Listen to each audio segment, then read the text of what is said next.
The year is 1685. In a dimly lit chamber in Versailles, King Louis XIV of France lies writhing on a velvet-draped bed, his face pale and slick with sweat. Around him, a circle of physicians dressed in black robes debate in hushed, urgent tones. One steps forward, rolling up his sleeves with the practiced calm of a man who has done this 1,000 times before. In his hand, a small silver blade catches the candlelight. He presses it against the king's forearm and with one swift motion opens the vein. Blood dark, almost purple, begins to flow into a porcelain bowl held by a trembling assistant. The room falls silent except for the rhythmic drip, drip, drip. The king's breathing slows. His eyes flutter, and the physicians nod to one another, satisfied. They have just saved his life, or so they believe, by draining nearly a pint of his blood. To us, this scene is nightmarish, barbaric, a relic of ignorance. But here's the unsettling truth. Some of history's most horrifying medical practices, procedures that make us recoil in disgust, actually worked. Not always, not perfectly, but often enough that they persisted for centuries, passed down through generations of healers who swore by their efficacy. This is not a story about quackery or superstition, though those elements are present. This is a story about desperation and ingenuity, about humanity's relentless drive to survive against all odds, even when survival meant enduring unimaginable pain. These are the cures that should have killed us, but didn't. The treatments that sound like torture, but saved lives. Welcome to the dark, fascinating, and deeply human history of medicine's most terrifying successes. 1. Bloodletting. The Crimson Cure. Let's begin where we started, with blood. For more than 2,000 years, bloodletting was the cornerstone of Western medicine. From ancient Greece to Victorian England, if you were sick, feverish, inflamed, delirious, or simply out of sorts, the prescription was almost always the same: open a vein and let the bad blood out. The logic, rooted in the ancient theory of the four humors, was elegantly simple. The body, physicians believed, was governed by four vital fluids: blood, phlegm, black bile, and yellow bile. Health was balance. Illness was imbalance. And since blood was the most abundant humor, it was also the most likely culprit when things went wrong. Too much blood, they reasoned, caused inflammation, fever, and madness. The cure? Remove the excess. Picture a medieval hospital ward in Florence, 1348, during the height of the Black Death. The air is thick with the stench of decay and incense meant to ward off miasma, the bad air believed to carry plague. Rows of patients lie on straw mattresses, their bodies covered in swollen, blackened buboes. A barber surgeon moves among them, his apron stained rust red. He carries a brass bowl and a lancet, its blade honed to a wicked edge. He kneels beside a young woman, her skin burning to the touch, her breath coming in shallow gasps. He murmurs a prayer, then slices into the vein at her elbow. Blood wells up, spills over, fills the bowl. The woman's eyes roll back. Her pulse weakens. And yet, in some cases, not all, but some, the fever breaks. The swelling recedes. She survives. How? Why would draining blood from an already weakened body help anything? The answer lies in a phenomenon modern medicine calls therapeutic phlebotomy. In certain conditions, hemochromatosis, polycythemia vera, porphyria cutanea tarda, the body produces or retains too much iron or red blood cells, leading to dangerous levels of viscosity in the blood. In these rare cases, removing blood reduces iron overload and improves circulation. Medieval physicians didn't understand the biochemistry, but they observed the outcomes. They saw patients recover after bloodletting and concluded, reasonably if incorrectly, that it worked for everything. But there's another, darker truth. Bloodletting may have worked for reasons no one intended. In an age before antibiotics, many infections triggered violent immune responses, cytokine storms in modern parlance, that could kill faster than the infection itself. By weakening the patient through blood loss, physicians may have inadvertently dampened the immune system's overreaction, buying the body time to fight the infection more gradually. It was a brutal, accidental form of immunosuppression. Of course, bloodletting also killed. George Washington, the first president of the United States, died in 1799 after his physicians drained nearly half his blood volume in a desperate attempt to cure a throat infection. His last words, reportedly, were a plea to be left alone.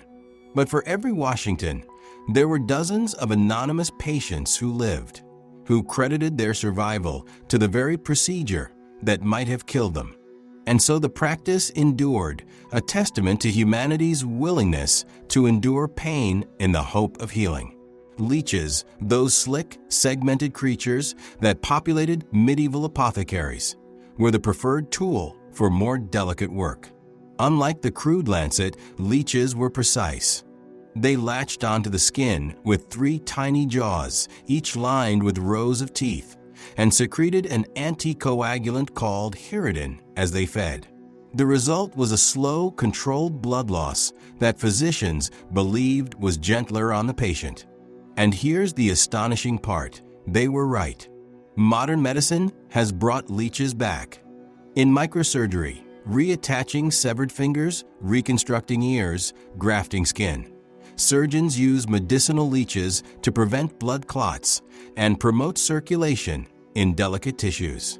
The hirudin they secrete is one of nature's most effective anticoagulants, superior in some cases to synthetic drugs. The medieval leech, once a symbol of ignorance, is now an FDA-approved medical device. There's a haunting poetry to this. The same creature that fed on plague victims in the 14th century now helps save lives in the 21st. The same logic that killed a president also heals burn victims and stroke patients. Bloodletting was horrifying.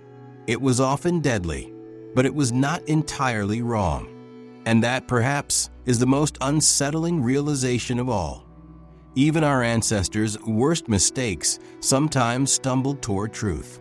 2. Trepanation. The hole in the head now. Let's go further back. Much further. 10,000 years, to be precise. In the highlands of Peru, archaeologists have uncovered skulls that defy explanation. These are not the remains of accident victims or war casualties. These are surgical patients. Each skull bears a precise, circular hole, some as large as a silver dollar, cut cleanly through the bone. The edges are smooth, beveled inward, evidence of careful, deliberate work. And here's the part that should be impossible. Many of these skulls show signs of healing. New bone growth around the wound. Scar tissue. Survival. Someone 10,000 years ago, with nothing but stone tools and perhaps a fermented drink for anesthesia, opened a living person's skull. And that person lived. This is trepanation, one of the oldest surgical procedures in human history, and one of the most terrifying. The word comes from the Greek trypanon, meaning to bore. And that's exactly what it was, boring a hole through the skull to expose the brain beneath. Why would anyone do this? The reasons varied across cultures and centuries. In ancient Peru, trepanation was performed to treat head injuries, depressed skull fractures from club wounds sustained in battle. In medieval Europe, it was used to release evil spirits or relieve the pressure of madness. In both cases, the logic was surprisingly sound, even if the understanding wasn't. Imagine you're a Neolithic healer. A warrior has been struck in the head with a stone axe. The bone is cracked, pressing inward against the brain. He's unconscious, convulsing, bleeding from the ears. You've seen this before. You know that without intervention, he will die. So you gather your tools, a sharp flint blade, a scraper made from obsidian, a drill fashioned from bone or wood. You shave the hair from his scalp, wash the wound with water or perhaps urine. The ammonia acts as a crude disinfectant. Then you begin to cut. The scalp peels back easily, revealing the pale dome of the skull. You press the drill against the bone and begin to twist, grinding through layer after layer of compact tissue. It takes hours. Your hands cramp. The patient mercifully is unconscious, whether from the injury, from shock, or from some herbal sedative. You'll never know. Finally, the drill breaks through. You widen the hole with the scraper, lifting away fragments of shattered bone. Beneath, the brain pulses, gray and glistening. You've done it. You've opened the vault of the mind. Now you wait. And sometimes, miraculously, impossibly, the patient wakes. The swelling recedes. The convulsions stop. He lives. Modern neurosurgery has validated what ancient healers discovered through trial and error. When the skull is fractured, bone fragments can press against the brain, causing hemorrhage, swelling, and death.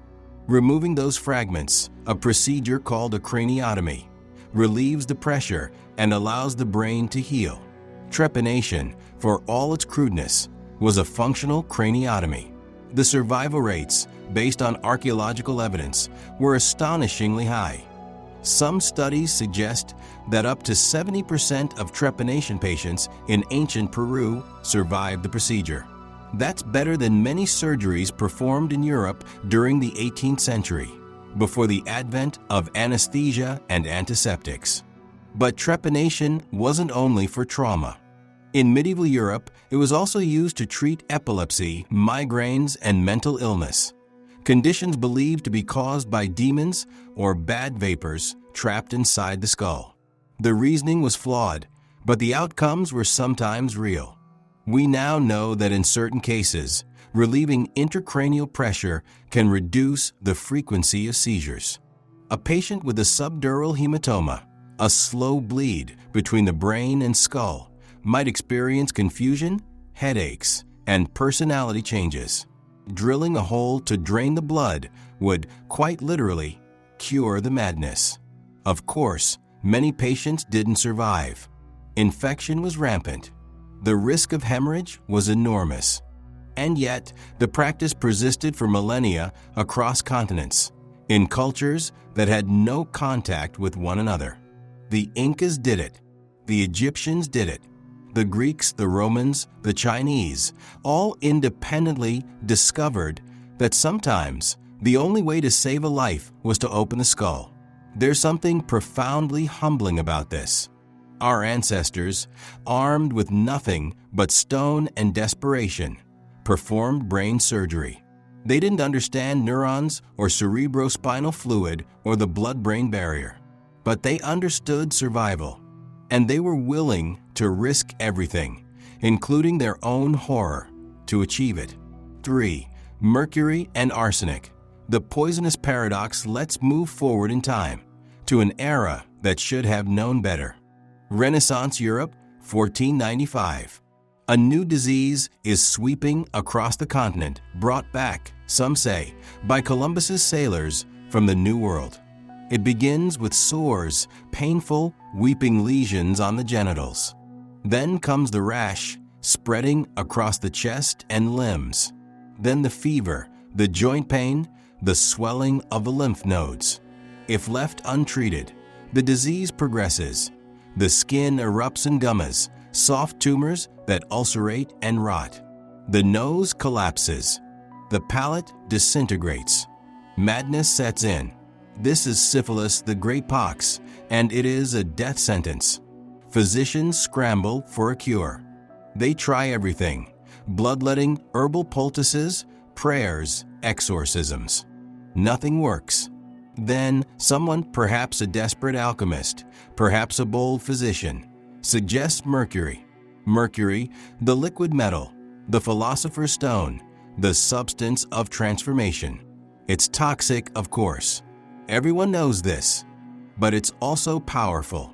And in an age where disease is seen as corruption, as something foreign invading the body, mercury's ability to induce sweating, salivation, and purging seems like exactly what's needed.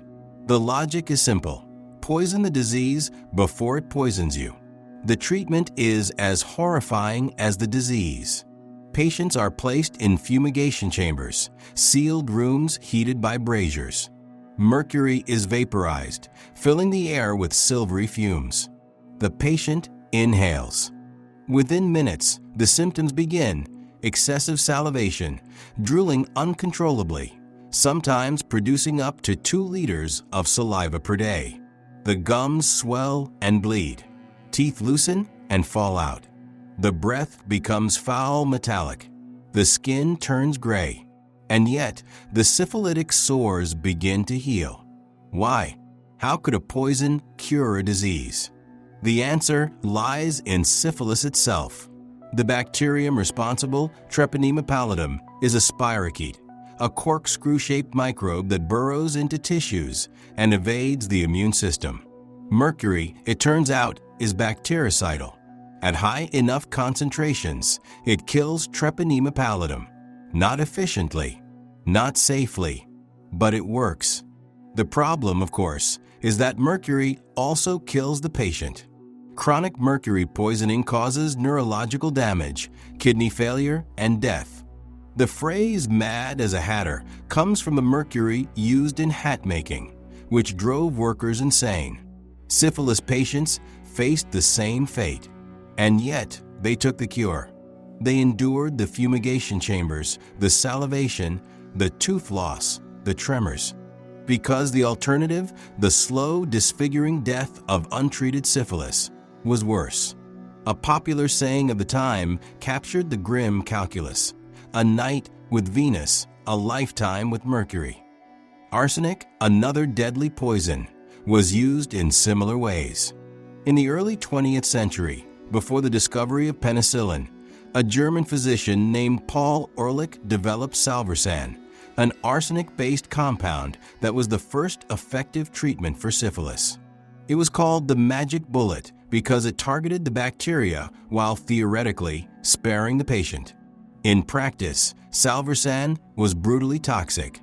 Patients suffered nausea, vomiting, liver damage, and sometimes death.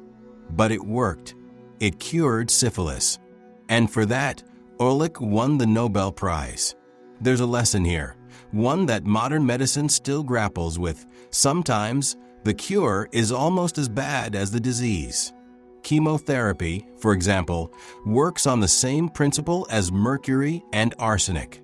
Poison the cancer before it poisons you. The drugs used in chemotherapy are cytotoxic, meaning they kill cells indiscriminately. Cancer cells, yes, but also healthy cells. The side effects, hair loss, nausea, immune suppression, are the price we pay for survival. It's a bargain our ancestors would have understood intimately. Mercury and arsenic didn't cure everyone. They killed many, but they also saved lives, and in doing so, they taught us something fundamental about medicine.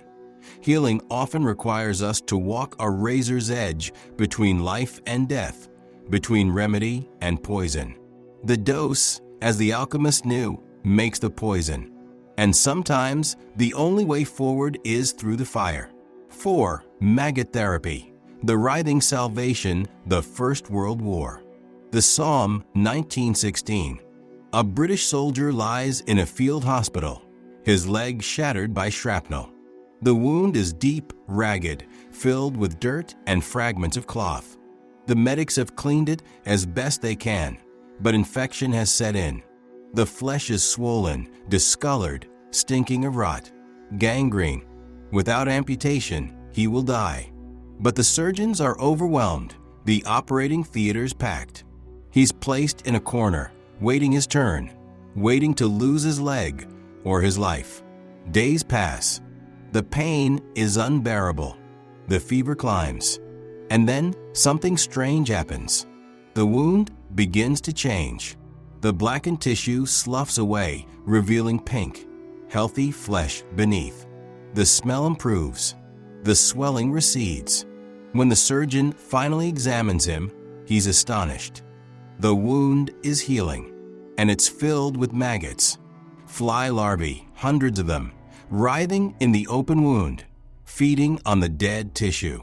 The soldier is horrified. The surgeon is fascinated, because somehow, impossibly, the maggots are saving his life. This wasn't the first time maggots had been observed in wounds.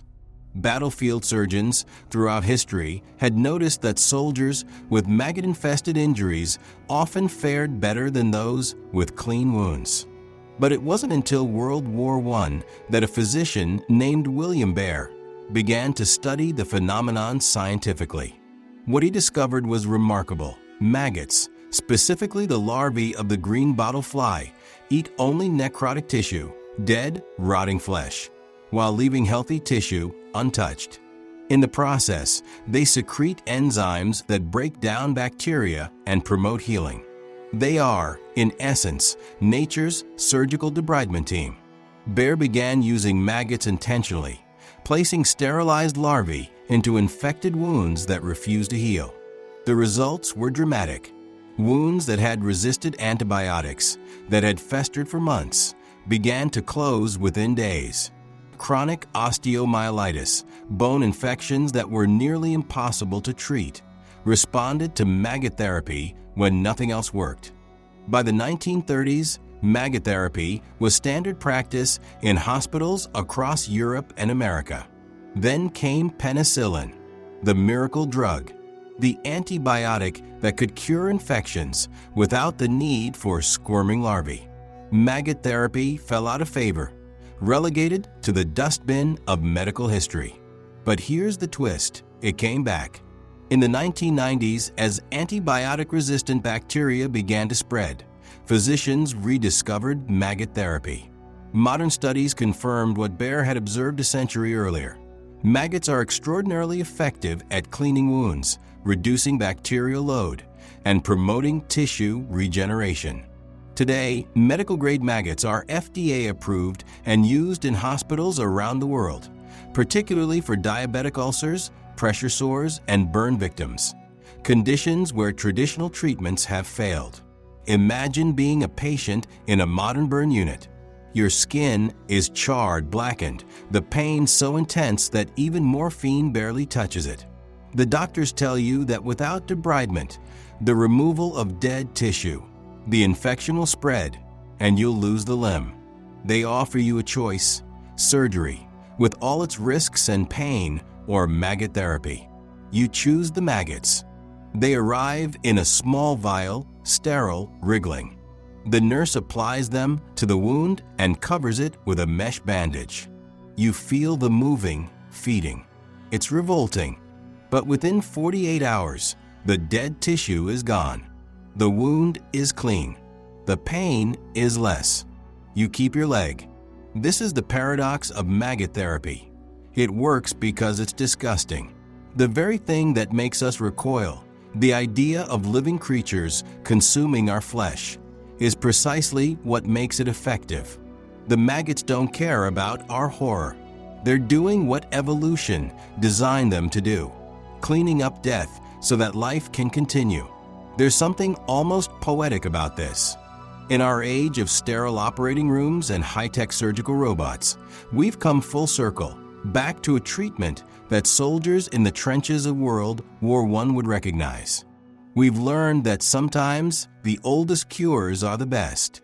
That nature, for all its brutality, has solutions we're only beginning to understand. And that healing doesn't always look the way we expect it to. 5. Fever therapy. Fire AS Medicine Vienna, 1917. Dr. Julius Wagnerjahre stands in his psychiatric clinic, surrounded by patients in the final stages of neurosyphilis. Their minds are gone, consumed by the spirochetes that have burrowed into their brains. They hallucinate, convulse, scream at phantoms only they can see. There is no cure. There is no hope. They will die here, slowly, horribly, their humanity stripped away by a disease that medicine cannot touch. But Wagnerjahre has an idea, a terrible, audacious idea. He's noticed something over the years. Patients with syphilis who contract high fevers from malaria, typhus, any serious infection sometimes improve. The fever seems to slow the disease, even reverse it. The logic, he reasons, is that the spirochetes are heat sensitive. If he can raise the patient's body temperature high enough for long enough, he might kill the bacteria without killing the patient. So he does the unthinkable. He deliberately infects 9 neurosyphilis patients with malaria. The ethics are questionable, even by the standards of 1917. But Wagner-Jauregg is desperate, and so are his patients. The malaria takes hold quickly. The fever spike 104, 105, 106 degrees Fahrenheit. The patients shake with chills, drenched in sweat, delirious. For days, they burn. Then, when the fever has peaked, Wagner-Jauregg administers quinine, curing the malaria before it can kill them. And then he waits. 6 of the 9 patients improve. Their hallucinations cease. Their tremors subside. They speak coherently for the first time in months. It's not a complete cure. The damage to their brains is irreversible. But it's something. It's hope. Wagner-Jauregg publishes his results. The medical community is stunned. Some call him a genius. Others call him a monster. But the therapy spreads. For the next 3 decades, until the advent of penicillin, fever therapy, also called pyrotherapy, is the standard treatment for neurosyphilis. Thousands of patients are infected with malaria, subjected to controlled fevers, and cured. In 1927, Wagner-Jauregg wins the Nobel Prize in Physiology or Medicine. But why does it work? How can one disease cure another? The answer lies in the immune system. Fever is not a malfunction, it's a weapon. When the body detects an infection, it raises its core temperature to create an environment hostile to pathogens. Most bacteria and viruses thrive at normal body temperature, but struggle at higher temperatures. Treponema pallidum, the syphilis bacterium, is particularly vulnerable. At 106 degrees, it begins to die. The immune system, supercharged by the fever, mounts a more effective response. The malaria, in essence, tricks the body into fighting the syphilis. Modern medicine has moved beyond infecting patients with malaria, but the principle of fever therapy persists. Hyperthermia, deliberately raising body temperature, is used today to treat certain cancers. Tumors, like bacteria, are heat sensitive. By heating the affected tissue to 104 to 113 degrees Fahrenheit, oncologists can kill cancer cells while sparing healthy tissue. It's the same logic Wagner-Jauregg used a century ago, refined and made safer by technology. There's also a darker legacy. Fever therapy was not always voluntary. In the mid-20th century, it was used in psychiatric hospitals, often as a form of punishment disguised as treatment. Patients with schizophrenia, depression, and other mental illnesses were subjected to induced fevers, sometimes without consent. The outcomes were mixed at best, harmful at worst. It's a reminder that medical innovation, no matter how well-intentioned, can be twisted into cruelty.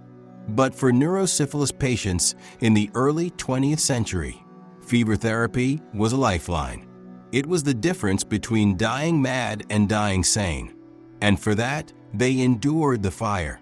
6 ancient antibiotics, honey mold, and bread. Let's go back even further. Ancient Egypt, 1500 BC. A farmer has cut his hand while harvesting wheat.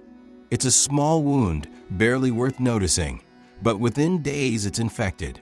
The skin around the cut is red, hot, swollen. Pus oozes from the wound. Fever sets in. In an age before antibiotics, this is a death sentence.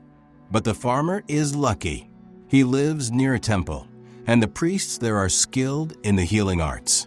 The priest examines the wound, then disappears into the temple storeroom. He returns with 3 substances: honey, moldy bread, and a paste made from ground willow bark. He cleans the wound with water from the Nile, then applies the honey, thick and golden, directly into the cut. Over this, he places a poultice of moldy bread, pressing it firmly against the skin. Finally, he wraps the hand in linen and instructs the farmer to drink a tea made from the willow bark. It sounds like superstition, like magic, but within days, the infection begins to clear. The swelling recedes. The fever breaks. The farmer survives. How? What did the priest know that we've only recently rediscovered? Let's start with honey. Modern science has confirmed what ancient Egyptians observed. Honey is a powerful antibacterial agent. It has a low pH, which inhibits bacterial growth. It's hygroscopic, meaning it draws moisture out of bacterial cells, dehydrating and killing them. And it contains hydrogen peroxide, a natural disinfectant produced by an enzyme called glucose oxidase. Medical-grade honey, particularly Manuka honey from New Zealand, is used today in hospitals to treat burns, surgical wounds, and antibiotic-resistant infections like MRSA. The ancient Egyptians didn't understand the chemistry, but they didn't need to. They saw that honey healed, and that was enough. Now, the moldy bread. This is where it gets truly astonishing.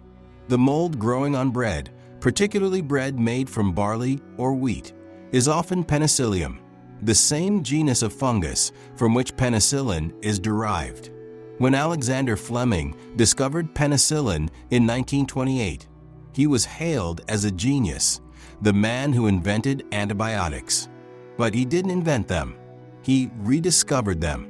Ancient Egyptians, Chinese herbalists, and European folk healers had been using moldy bread and fermented soybeans to treat infections for thousands of years. They didn't know about bacteria or fungal metabolites, but they knew that mold fought rot. And the willow bark tea? That's aspirin. Willow bark contains salicin, a compound that the body metabolizes into salicylic acid, the active ingredient in aspirin. It reduces fever, relieves pain, and decreases inflammation. The farmer's fever broke not because of divine intervention, but because of biochemistry. This is one of the most humbling realizations in the history of medicine. Our ancestors were not ignorant.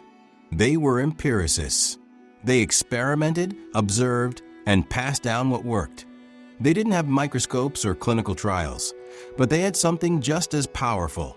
Thousands of years of accumulated knowledge, refined through trial and error, survival and death.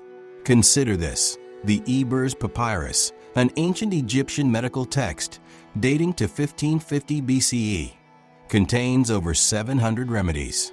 Many are nonsense, ground-up lizards, incantations, amulets. But many are legitimate. Honey for wounds, moldy bread for infections, opium for pain, castor oil as a laxative, garlic as an antimicrobial. These weren't folk remedies in the dismissive sense. They were proto-pharmaceuticals, the foundation upon which modern medicine was built. The same is true across cultures.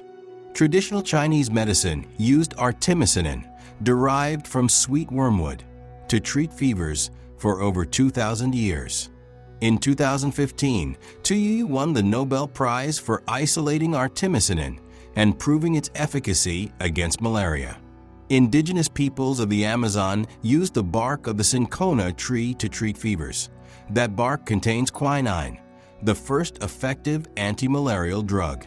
Native Americans used willow bark for pain, just as the Egyptians did.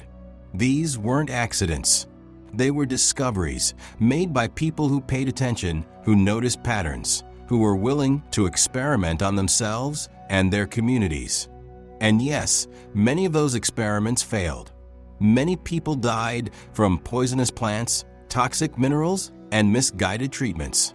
But some experiments succeeded, and those successes, passed down through generations, became the medicine that kept humanity alive. So here we are, at the end of our journey through history's most terrifying cures. We've seen blood drained from kings, holes drilled into skulls, poisons administered as medicine, maggots placed in wounds, diseases used to fight diseases, and ancient remedies that modern science has validated. What do we make of all this? First, a confession. It's easy to look back and feel superior, to shake our heads at the ignorance of our ancestors, to marvel at how they could have believed such things, done such things. But that's the wrong lesson. The right lesson is humility, because in 100 years or 200, our descendants will look back at us with the same mixture of horror and pity. They'll read about chemotherapy, how we poisoned cancer patients, hoping to kill the tumor before we killed the patient, and they'll wonder how we could have been so barbaric. They'll learn about organ transplants, how we cut open living bodies and sewed in parts from the dead, and they'll shudder. They'll discover that we once used radiation to shrink tumors, that we cracked open chests to massage hearts, that we drilled into spines to inject dye for imaging. And they'll think, how did they survive their own medicine? But we do survive, just as our ancestors survived theirs. Because medicine, at its core, is not about perfection. It's about desperation and hope. It's about doing something, anything, when the alternative is death. Every cure in this story was born from that desperation. Bloodletting, trepanation, mercury, maggots, fever therapy, ancient antibiotics. None of them were perfect. All of them were dangerous. But they were also the best we had. And that's the second lesson. The best we have is always evolving. What seems miraculous today will seem primitive tomorrow. What seems barbaric today was miraculous yesterday. Consider penicillin. For decades, it was the wonder drug, the cure-all, the antibiotic that saved millions. Now we're facing a future where bacteria have evolved resistance, where penicillin no longer works. We're returning to maggots, to honey, to bacteriophages, viruses that eat bacteria, because the miracle drugs of the 20th century are failing. The future of medicine might look a lot like its past: organic, messy, terrifying, and effective.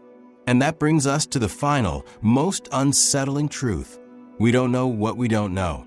Our ancestors didn't understand germ theory, didn't know about DNA or neurons or the immune system. But they knew that some things worked. They trusted their observations, even when those observations led to practices that horrified them. We're no different. We use treatments today, immunotherapy, gene editing, stem cell transplants, that we don't fully understand. We know they work. We don't always know why. And that's okay, because medicine is not a science of certainty. It's a science of probability, of risk and reward, of calculated gambles in the face of mortality. So the next time you take an aspirin, remember the willow bark. The next time you receive antibiotics, remember the moldy bread. The next time you undergo surgery, remember the Neolithic healer with a stone drill and a prayer. We stand on their shoulders, those terrified, desperate, brilliant healers who came before us. We owe them more than we can ever repay.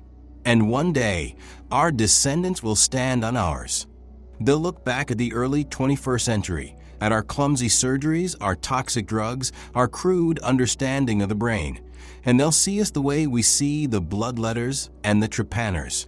They'll see people doing the best they could with what they had. People who were wrong about many things, but right about the most important thing, that life is worth fighting for no matter the cost, no matter the pain, no matter how terrifying the cure. Because in the end, that's what all of these stories are about. Not horror, not ignorance, but the indomitable human will to survive, to endure, to heal, and that will never change.